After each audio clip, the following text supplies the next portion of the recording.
years, I worked as a paramedic, racing against time and fate to save lives. But there was one call that I could never forget. The night I was dispatched to Hillridge Asylum, an old mental institution that had been shut down for decades. We've got reports of screams coming from Hillridge. Probably some kids messing around, but we need to check it out, the dispatcher's voice crackled over the radio. When I arrived, the place looked like something straight out of a horror movie. Overgrown ivy clinging to the walls, windows boarded up, and the moon casting eerie shadows. My partner, Jack, and I grabbed our medical kits and cautiously made our way inside. It was like stepping into another world. Graffiti covered the walls, old medical equipment lay scattered, and the air was thick with the stench of mold and decay. As we moved deeper into the building, we heard it, a distant cry for help, echoing through the corridors. Following the sound, we reached a heavy metal door.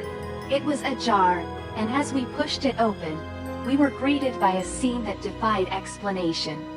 A man was sitting in a dilapidated wheelchair, his arms and legs strapped, facing a mirror on the wall.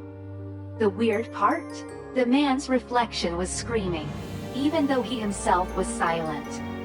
The sight was so surreal that for a moment we just stood there, frozen in disbelief. But training kicked in, and I approached the man to check his vitals while Jack unstrapped him. That's when things took a darker turn. As soon as the straps were off, the man looked up, his eyes empty yet filled with a malevolent energy. He whispered, "You shouldn't have come here. Now you're a part of it, too." Just then, the room shook as if hit by an earthquake, and the man's reflection in the mirror grinned menacingly. We both felt an intense force pushing us toward the mirror. Fighting against it was like struggling against quicksand. I managed to grab a piece of broken glass and threw it at the mirror. The glass shattered, and instantly, the force ceased. The man slumped in his wheelchair, lifeless. We ran out of there as fast as we could, not stopping until we were back in the ambulance. When we reported the incident, nobody believed us. They said we were stressed, imagining things.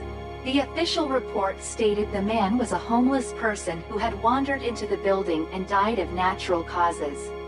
But I know what I saw, and ever since that night, I've been noticing something strange. My own reflection seems to linger for a few seconds longer when I look away. Now, every time I pass a mirror, I can't shake the feeling that something is watching me from the other side, waiting for the right moment to pull me in.